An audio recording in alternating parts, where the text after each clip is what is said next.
เดี๋ยวก็สบายดี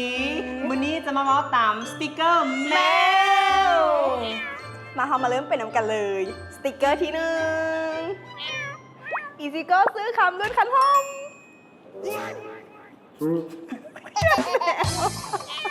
สติกเกอร์ที่2เป็นสติกเกอร์สายเคียม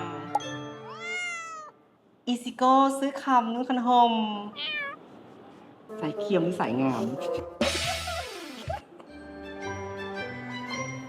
อีซิโก้ซื้อคำรุ่นคันห้อง นอนมาก